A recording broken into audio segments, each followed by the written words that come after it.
Hi guys, good evening.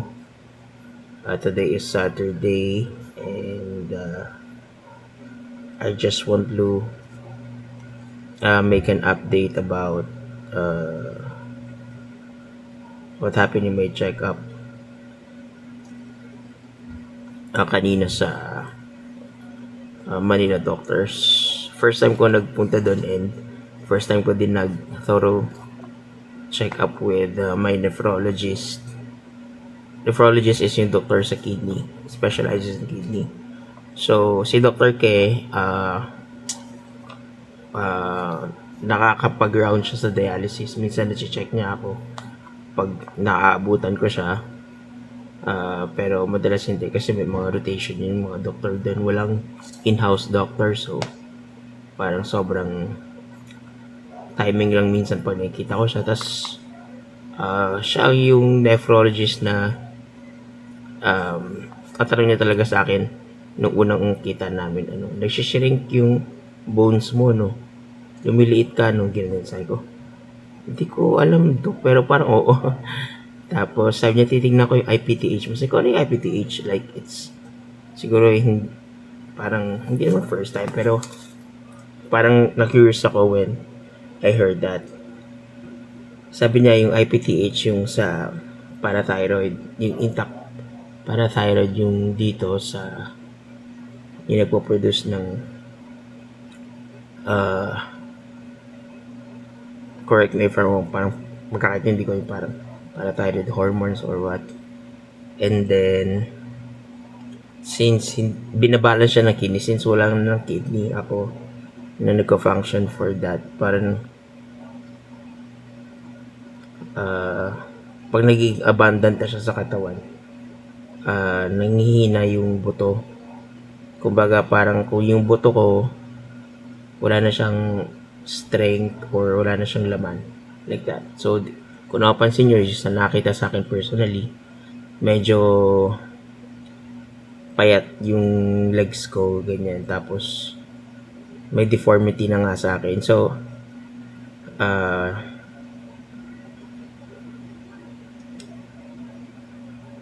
ang explanation sa akin ni Doc kanina,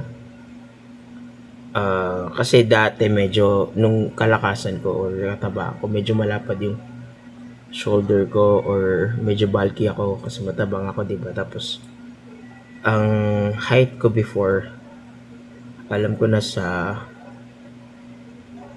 5'5" and a half ata ako. Sa 5'5" or something. And napansin ko lang din this year na lumiit nga ako. Siguro nasa 5'4" or 5'3" na lang, I don't know. And yun nga, nagkakaroon ng deformity dito, di pantay yung balikat ko, ganyan. And then napapansin ko din yung ribs ko, yung rib cage ko, dapat nakaganyan siya, pero sa akin maganan. So parang nakaka-stress isipin, but naiipit yung heart, parang ganun. Tapos yun nga yung kaya medyo parang madalas akong hingal kahit onting lakad lang, kasi nga yung hindi maka-expand ng maayos yung lungs o yung ano ko dito dahil lumiliit nga yung buto, nag-shrink. And also yun nga, weaker bones. As you all know na gumagamit ako ng tungkod or cane to support my walking, kasi nga na-trauma yung utak ko on my last injury last July na natumba ako whole body. Tapos ngayon, whenever nagtatry ako maglakad on my own, kaya naman siya few steps, but then hahanap siya ng mahahawakan or masasandalan, parang ganun. So kaya ako nagtutungkod, nagkikihin para kaya ko yung kanya pupunta ako dialysis, ganun, maglakad. But hindi na ako as physically as strong nung mga nakaraan na kaya ko pang bumiyahe or yung mga prolonged walks. Ngayon medyo limited ako, and I'm really saddened about it kasi parang doon na lang ako nakakapag-exercise. And also, as you all know na, syempre, ako lang din yung sa sarili ko yung prepare ng bibili ng food and everything. So, it's really hard, but it is what it is. So, ang gusto mangyari sa akin ni Doc is maalagaan or ma-resolutionan ko yung IPTH concerns. So, I have two options. The first option is i-consult ko yung meron daw kaming co-patient sa GAT na same case din sa akin, but yung sa patient niya is inoperahan siya dito, tinanggal yung thyroid ata. Kasi kailangan tanggalin, sobrang taas na kasi ng IPTH. Tatanggalin yun para hindi na lalong mag-progress yung pag-shrink tsaka yung pag-brittle ng bones. Kasi sobrang brittle na. Sa akin, brittle na yung bones ko daw. So, kaya pala minsan pa naglalakad ako, nakakarinig ako ng pumipintag yung boto ko. Worst is yung biglang maputol or mabali. Kaya I have to be very careful sa paglalakad kahit sobrang bagal ko. Yun talaga kailangan ko ingatan kasi ako din kawawa. So, ayun. Ang first option, kakausapin ko yung batay na yun at saka yung pasyente siguro. I'm gonna ask for kung kanino sila na doktor nagpa-check about dun sa IPTH nga. Kasi para malaman na kung ano na ba yung stage sa akin at kung ano na ba yung kailangan gawin. Kasi either makadaan pa sa dialysis or gamot or kailangan ng operahan. Itatanggalin yun dito, which is I don't know. But yun nga, ang sabi ni Doc sa Jose Reyes daw yung doktor na yun, but wala siyang connection dun, so I have to really figure it out. Paano ko ma-reach out yung doktor na yun to check on me about this. Or I'm not sure kung meron sa GAT, so magtatanong-tanong pa ako. Nagbigay sa akin si Doc ng laboratory test. 4 to check yung vitamin D ko, yung intact PTH, yun nga yung sa thyroid, tapos hindi ko masyadong mabasa. Maybe parang ito daw sabi niya mahal.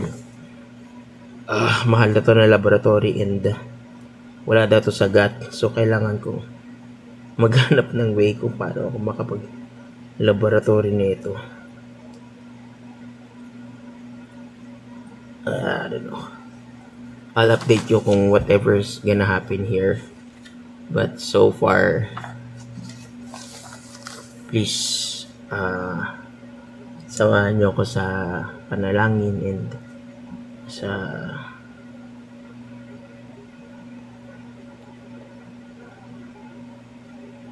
sa journey na to. Malabanan ko ano ba tong bagong, actually dati pa talaga tong condition, hindi ko lang siguro napapansin, and it gets worse then kasi nga hindi naalagaan, but part daw talaga to nung sakit namin sa tagal ng patient, diba? If you all know, magna 9 years na akong pasyente, so it really comes with that. So yun nga, dalawa daw option ko, either magpa-opera or yung second is transplant, which is sana I'm not sure kung kaya ba yung transplant. I mean, kaya ng will or spiritual will ko, but then again, what I need is more than the financial support, is the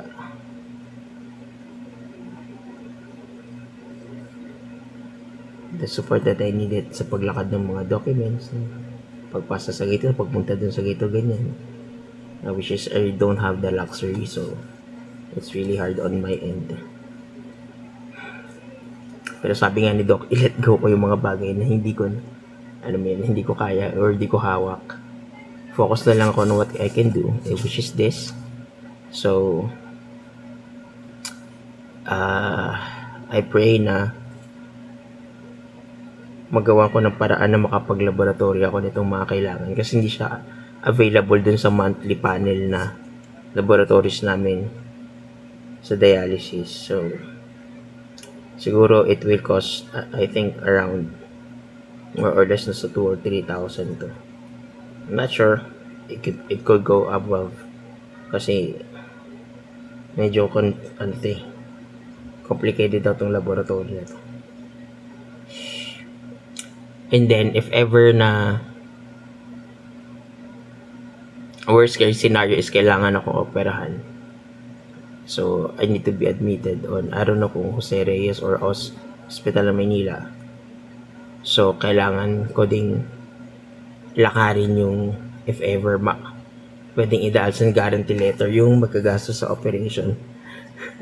I really need to find a way na maoperahan kung maoperahan. I don't know. I'm so ayoko sa isipin now na habang sinasabi sa akin ito, nagumuguho yung mundo ko.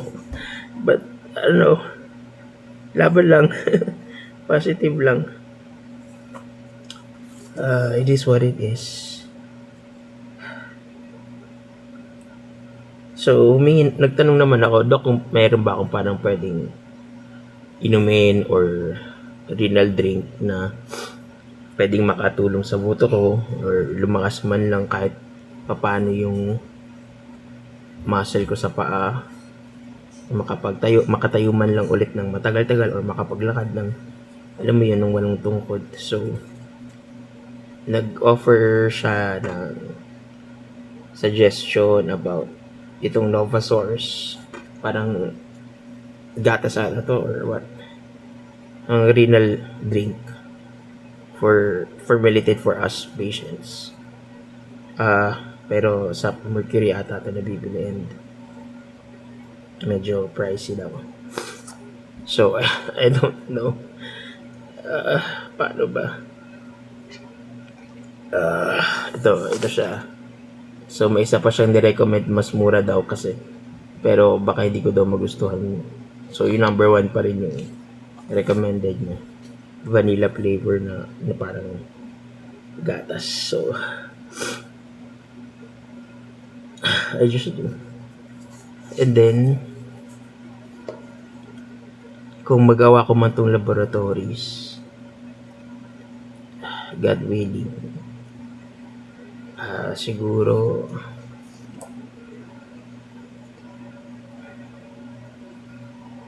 I really don't know. I really don't want to think pa kung anong mga possible na pwedeng mangyari, because I'm really so, ayoko man sabihin, but I'm really stressed out after what happened today. Parang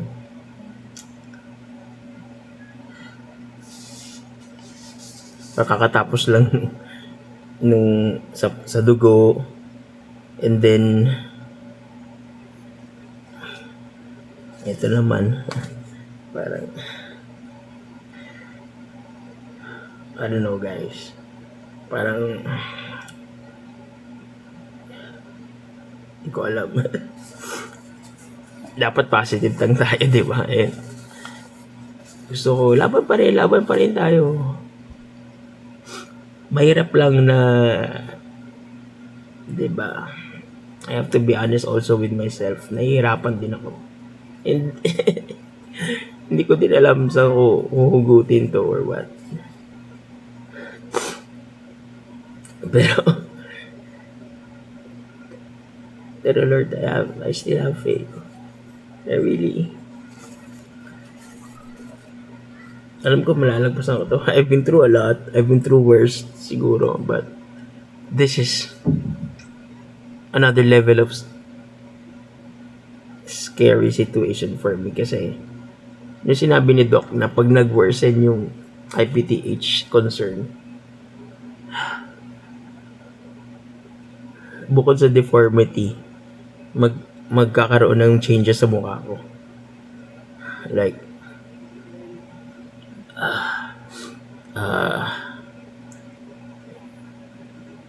yung sinabi niya, like, mag-iiba yung form ng ilong, like gaganito. Tapos, mag-emboss daw paharap yung jaw.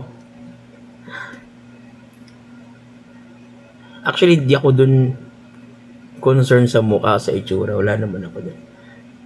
Ang kinakatakutan ko is worst case scenario, mag-shrink palalo tong rib cage ko. Kung napapansin nyo, sobrang liit na ng shoulder ko. Dati, malapad yan at parang hanggang dito. Pero ngayon, di ba, sobrang liit. Pinakatakot ko na maipit na talaga totally yung heart. Oh my God. Cannot fathom. Tapos, yung worst is if ever na madisgrasya pa ako or what na mag-break yung bones ko, or the worst is yung magkaroon na ng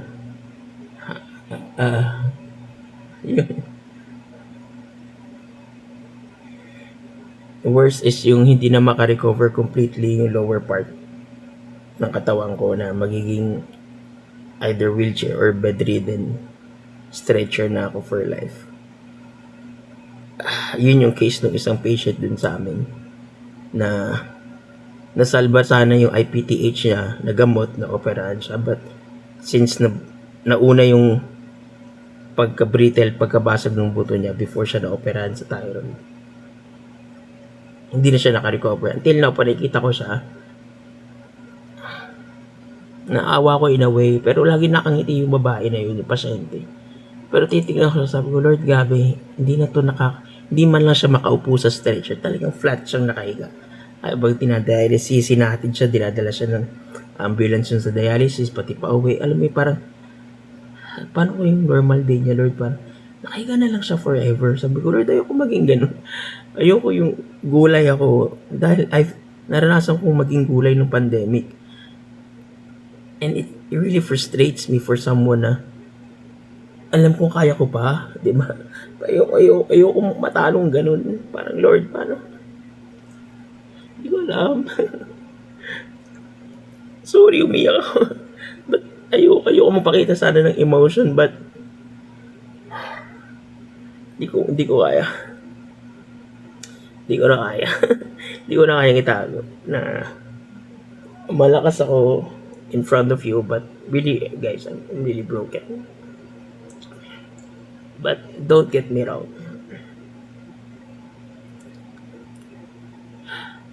I do believe it na may Diyos tayo. I still have my faith. It is just that the human in me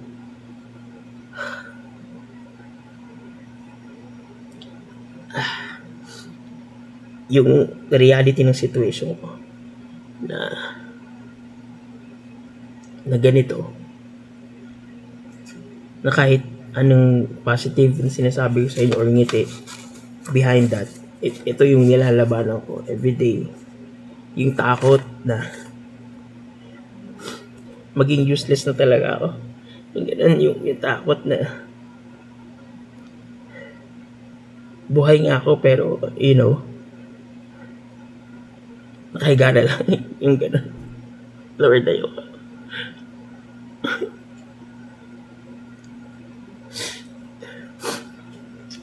Sorry.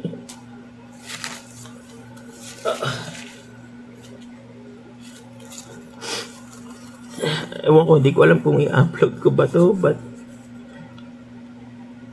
I really need your prayers, guys. And dun sa mga baka pwedeng gamitin ni Lord to help me sa mga laboratories na to, or may mahanap kayong doktor na pwede ako matulungan. I really gonna be appreciate that effort more than this. Yung prayer niya sobrang laking bagay. everyday natatawid ko yung mga araw-araw. And sobrang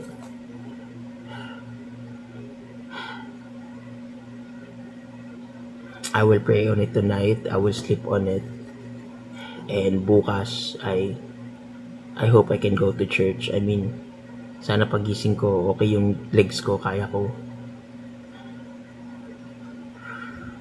I wanna pray with my churchmates about this. Pero tonight, I'm gonna be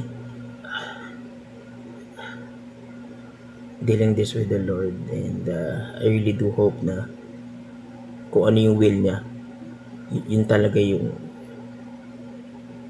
masunod.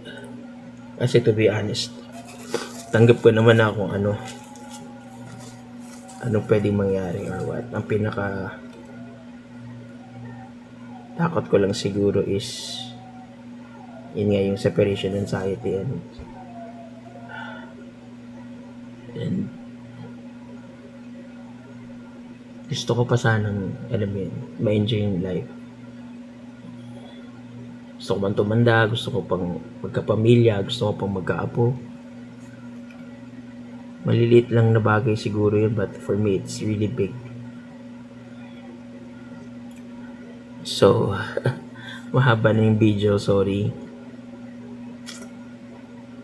And di ko na siguro to i-edit or what. It is what it is. Kaya ko lang naman to ginagawa tong video na to para meron akong outlet kasi wala akong makausap eh. Alam mo yan, sasabog ako. Also, I really need your help through prayers, and also if you have connections or diba, yung means na matulungan ako dito sa bagong gagawin. I just really pray, guys, na i-lead ako ni Lord sa mga tamang tao. I don't care kung ma-judge ako or kung anong negative comment behind me, kasi alam naman ni Lord yung heart ko eh. Alam naman ni Lord yung pangailangan ko. Alam niya din yung mga doubts ko sa paggawa nito, sa pag-update sa inyo. Sa totoo lang, maraming times na rin akong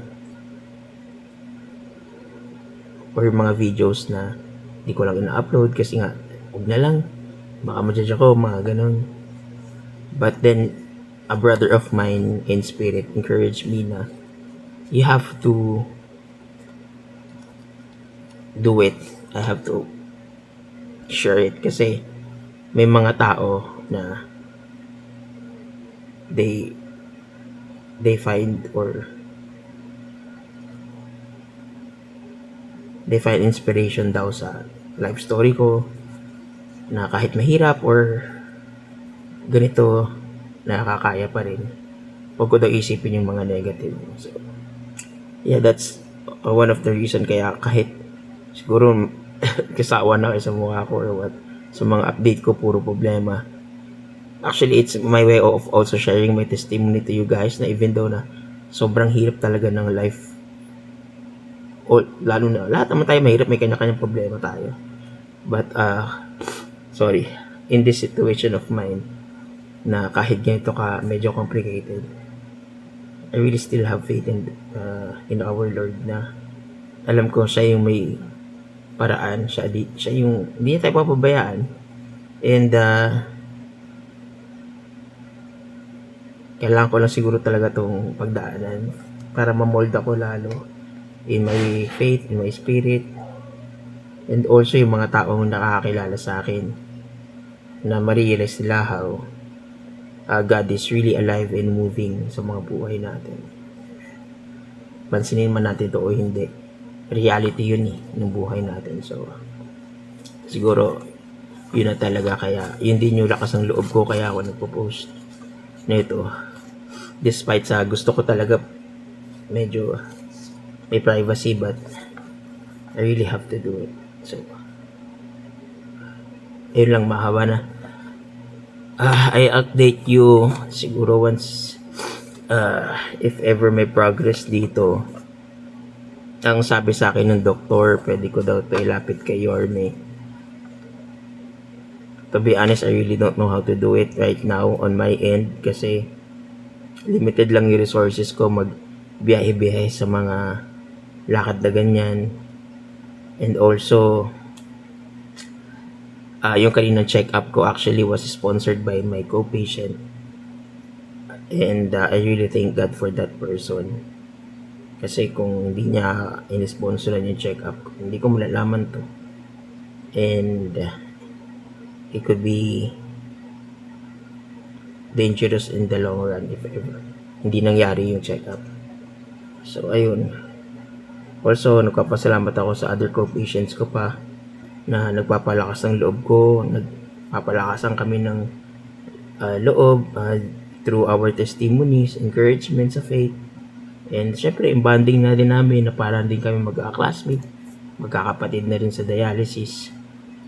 Nakakatuwa na may ganung support system ka na even though